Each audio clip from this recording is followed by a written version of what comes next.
dear colleague of mine would call out my name during his collective and personal privilege. But nevertheless, no, insofar as my name was called and he asked me, let me just respond with a few queries of clarificatory in nature. Am I allowed, Mr. Speaker? Please proceed. Kanina po na pinakikinggan ko ang pananalita ng ating kinatawan mula sa Batangas. Binanggit niya na may mga halagang ginamit sa kampanya. Totoo po ba ito? Opo, na ang mga leader Meron sa po aking ba distrito- tayong Yes. ebidensya na magpapatunay?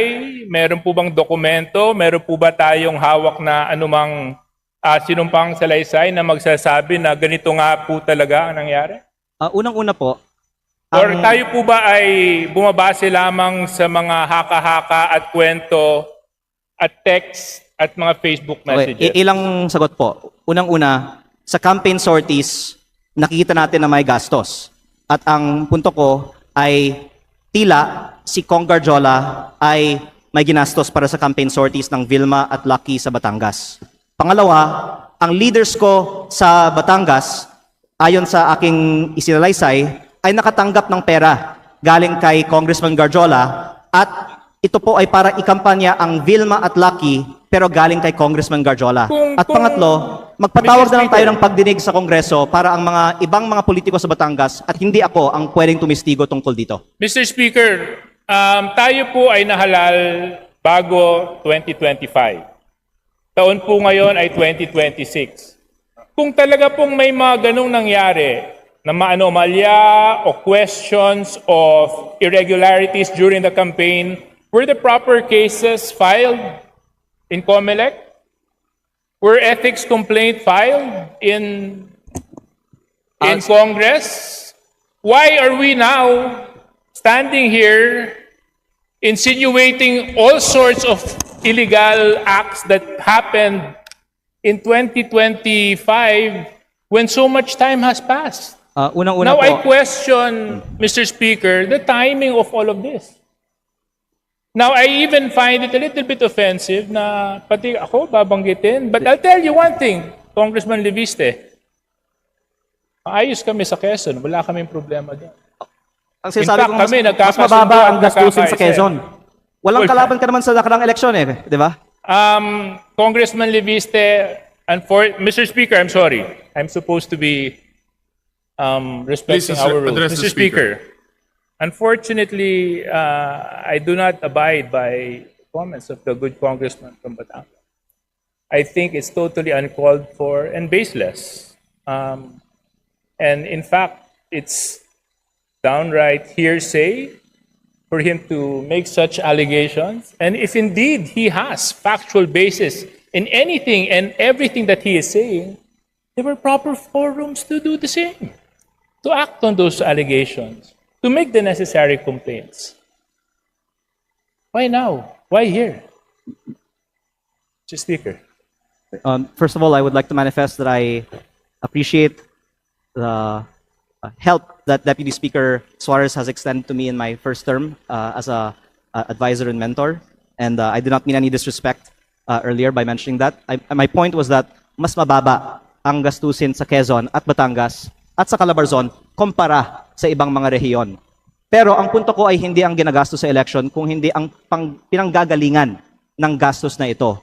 Lalo na kapag lantaran ang kontraktor ay nasa campaign sortie at ako nga ay may personal na karanasan na si Garjola ay gumagastos para sa kampanya ni Vilma at Lucky. Mr. But in Speaker, terms of your question, why now? I would like to say that my focus has been on transparency and accountability on corruption in the DPWH and the flood control investigations. Kasi hindi sapat na i-disqualify natin ang mga ang mga kandidato na may vote buying sa mga eleksyon. Dapat kasuhan para sa pagnanakaw ang mga politiko kapag sila ay nahalal na. Kaya yun ang inuna ko, yung pananagutan sa korupsyon sa DPWH. Pero kung pwede ko pong banggitin din, ako po ay hindi sinungaling. Ayokong bulahin ng taong bayan. Lahat tayo dito sa plenary ngayon ay may kaalaman na talamak ang vote buying at umaabot sa daan-daang milyon on average at minsan bilyon-bilyon ang mga kampanya ng mga kandidato sa Pilipinas. Kaya kung sino man dito ang magtatayo at nagsasabi na kasinungalingan ang sinasabi ko na umaabot sa daan-daang milyon, at the very least, ang ginagastos ng ibang mga kandidato na nandito sa plenaryo ng Kongreso ngayon, hindi ako mahihiya na magsabi na sila ang sinungaling at ako ay nagsasabi ng totoo. Pero hindi ko balak buksan ng itong issue ngayon. Ang binubuksang issue ko ngayon ay bakit ang kontraktor ang lantarang gumagastos para sa kandidato, meron bang kapalit ang ginastos ng kontraktor na ito? Mr. Speaker. Deputy Speaker yeah. Suarez, please One- respond and we will wrap up because One the 10 question minutes lang. has already expired. Please take note, Majority Leader. My colleague from my neighboring province of Batangas was right when he said that mag-iba siguro yung probinsya namin. Gusto ko lang malaman dahil sinabi niya mas mataas ang gastusan. Magkano po bang ginastos mo sa election mo?